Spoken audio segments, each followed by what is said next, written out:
Hello, my dice chuckers of building duchies. Today, on Merry Merry Meeples, we are going to be playing a solo version of the Castles of Burgundy, the dice game. Just so you know, the Castles of Burgundy, the dice game will play basically the same as a solo, as opposed to a multiplayer, except you play only 8 rounds as opposed to the variable amount of rounds in a multiplayer game. Also, for the first 2 phases, 1 and 2, I can achieve the higher ranks when I complete those colors. After from the third, I get the lower. Alright, so how does this play? So I've already started my starting castle. For those of you who've played actual Castles of Burgundy, it's very similar-ish in the way that you have to place things and do things. So I chose this castle right here.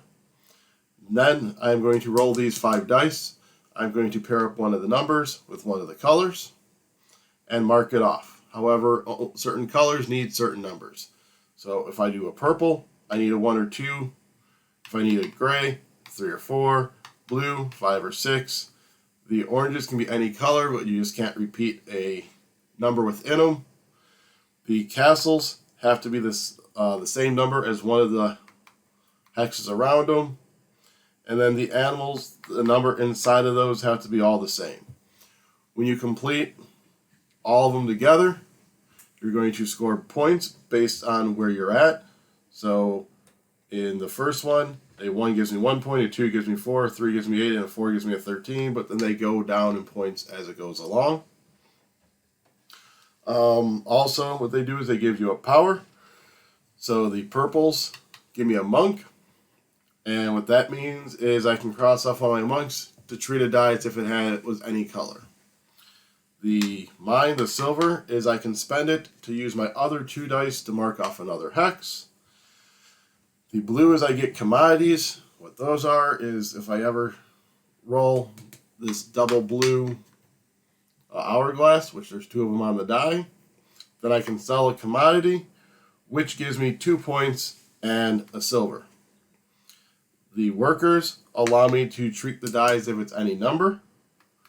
When I do a castle, they each have one has a worker, one has a commodity, one has a silver, one has a monk on it. I chose the monk for my first one. When you do that castle, you circle it down here. And the animals give you double the victory points when you complete that. That's basically the long and short of it. When you complete all of one color, that's when you can get these points. As you get points, you write them down here. Total them up for each age, and then you put your final points there. So let's get into this. That was a bunch of madness. So did my roll. Alright, so I could do a boat. In fact, that's what I'm going to do.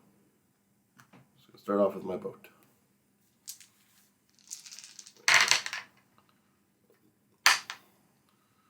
We have a 4 and a 5. There we go. Another one. Alright, my castle doesn't have anything next to it, so green's out. So I'm going to do an orange. Let's do an orange 5 right there.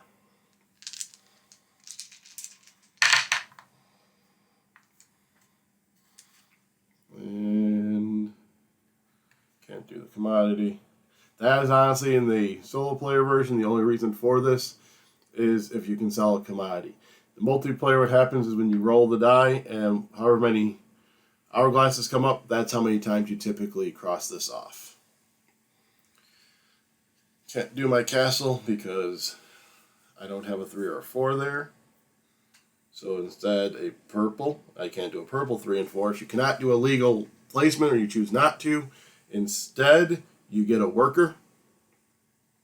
I, however, think I am going to use my monk. Do I have access to a mine? I do not. I do have access to that animal. I could just fill that in, or I could do an orange 4. Yeah, I'm going to use the monk that I unlocked with my castle. Cross that off. And I'm going to treat that as an orange.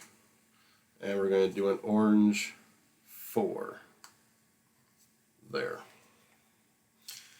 You can only use one change per roll, so you can't change the color and the number.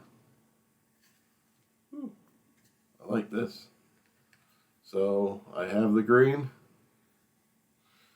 and it's a 4 or a 5, so it doesn't really matter.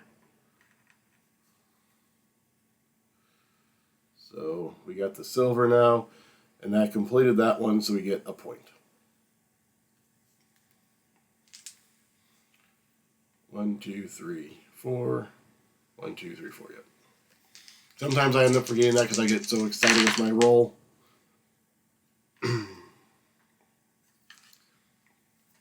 Okay, we can do our 1 here because it's got to be a 1. Give us another point because we completed there. But then that also gives us a monk for a later round. It's always good to have those power-ups, especially as it progresses.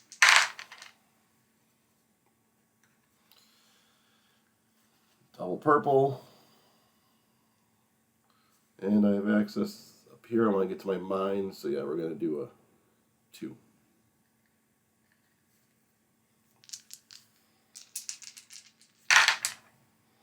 Really need to get commodities. You know what's going to happen? I'm going to sell. I'm going to get a commodity, and then I'm not going to have anything. Hey, look, I got to my mines just in time. Dang it, I forget again. 1, 2, 3, 4, 5, 6. Nope. 1, 2, 3, 4, 5, 6, 7. Did I do 7? 1, 2, 3, 4, 5, 6. I did. Alright.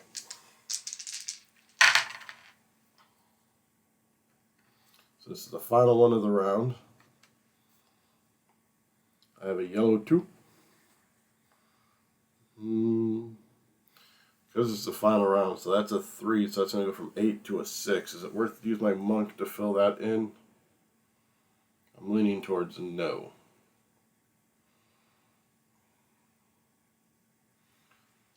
Kind of want to save my monk for a priority. Yeah, so instead, we're just going to fill in this animal here with a 2.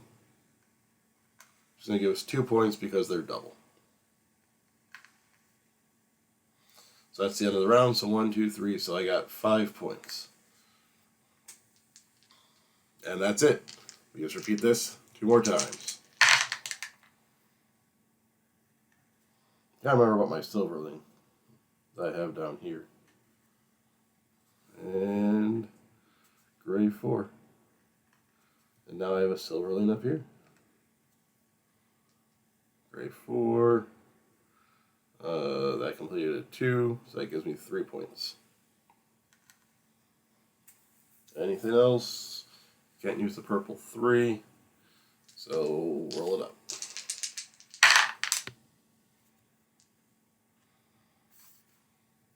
Yeah, I could have sold a commodity if I had it. Dang it. Need to work on that.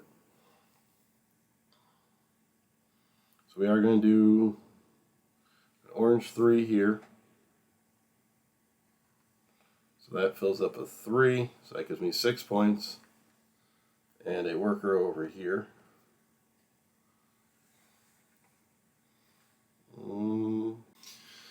Alright, so let's get our next roll going.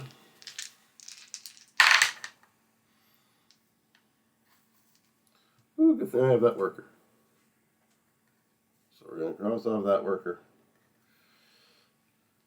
To treat that die as, we'll just say a 6. So yay, I got a commodity. I will never ever get anything again that will... Oh, did I forget to mark it off? 1, 2, 3, 4, 5, 6, 7, 8, 9, 10, 11. 8, 9, 10, 11. Nope, I'm good. Huh. Every time I think I don't, I do. This one's slightly cocked. So I got the double blue, which means I'm selling a commodity. So I cross this off. Gives me a silverling and 2 points over here. And now I have a 3 and a 5. And I think I'm going to be using a silverling this time. So I'm going to do the blue 5 here first. And I'm going to spend my silverling to put the green or the orange 3 here. That way I can maybe get to that castle.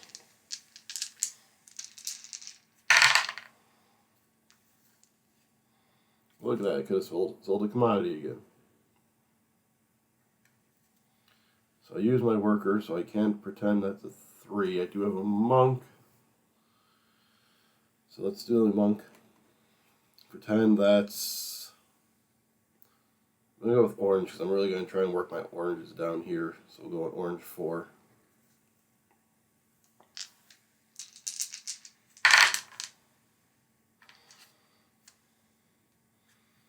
And that worked out, because now I have the green 4, so I can get this castle, which gives me a commodity. You know, I have these silverlings, and I haven't been able to use them.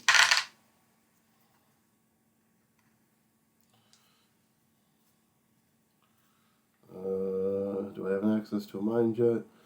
I don't. That's got a 3 and a 4. So I believe this is where I will not be able to mark anything. Wait, no, I can do an orange 3. I was so focused on there, I forgot about all my other oranges. Oh, I do have a mine down here. I'm completely just mine spaced out. So we are going to do orange 3. That's going to complete 1, so 1. It also gives us a worker. And then we're going to do our gray 4 here by spending that silverling. I thought I had nothing. Turns out I had everything. Last one for this round. So we're of course going to do our gray 4 to wrap up our mines. Which is a 2, so that gives us 3 points. And then, is that all the grays? Yep, because there's only 4 mine spots. So we get those 3 points as well. I don't know why I'm jamming it in there. It's not like I'm going to get a bunch here. So this is kind of where I was talking about you can only use 1 bonus. So I can't do a silverling to make a thing here and then use a worker to change the number. If I use a silverling, I have to just be able to place it and I can't do anything to it to change it up. So obviously I can't play a purple 5. So this area is over. So 3, 9, 11, 12, 15. I'm at 18 with that one. So right now I'm at 23 and I need some big rounds going forward.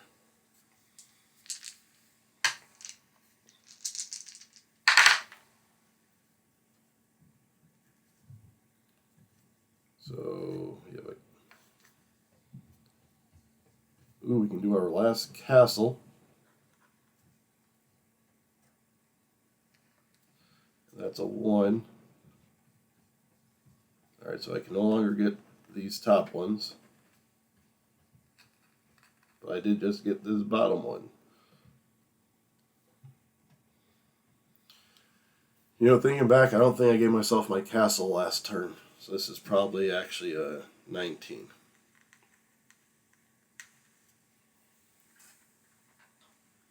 So do my castle with the 4. Should I spend my silverling to get that 1? I have a couple, and I should hopefully be able to sell a commodity soon. Yeah, I might as well. We'll go with this guy right here. With the 1.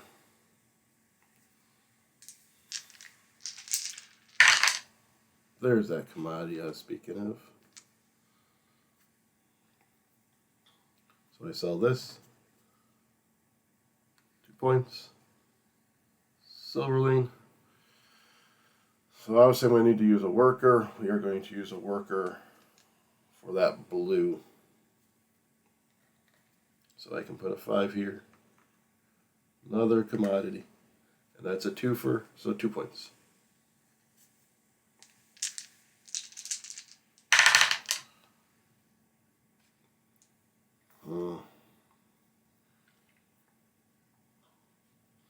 So, commodity, silver, 2 points, and a bupkis on the dice. Oh, I do have a worker down here. Do a worker here to fill in. We'll treat the purple as a 1. So that can help me fill in there. So I can get a monk, a size 2. 2 more points.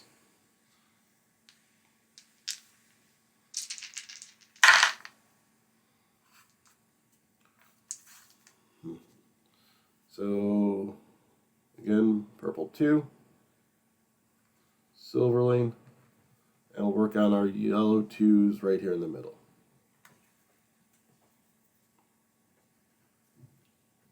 Well, I feel I forgot to cross one off.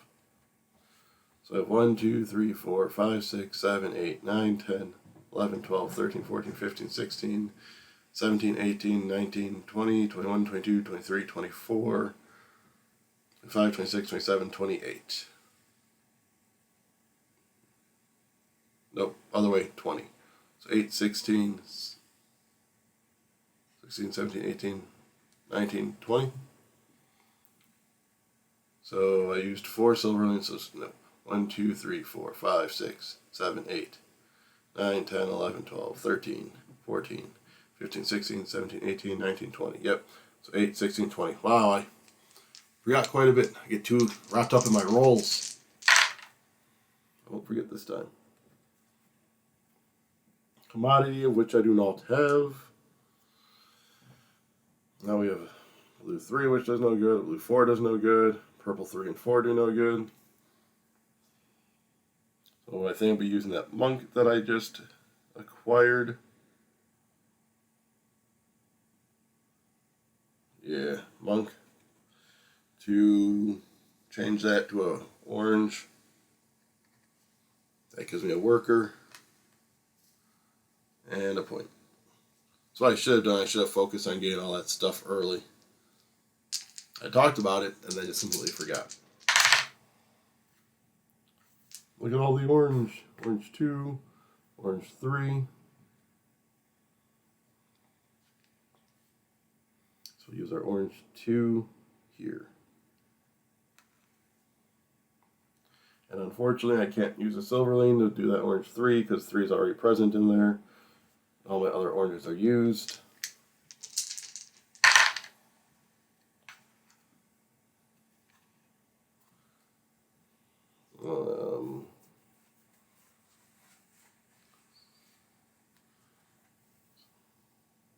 So let's do that purple 2 here.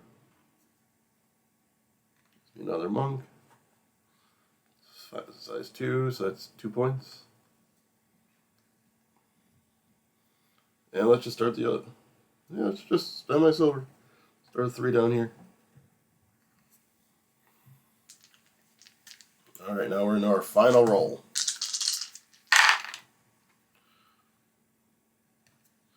Could have sold a commodity that I don't have. I might. I want to do the purple 1. Nope, we're going to use our monk to put the 1 here. So it's a size 2. It's a double, so that's 4 points.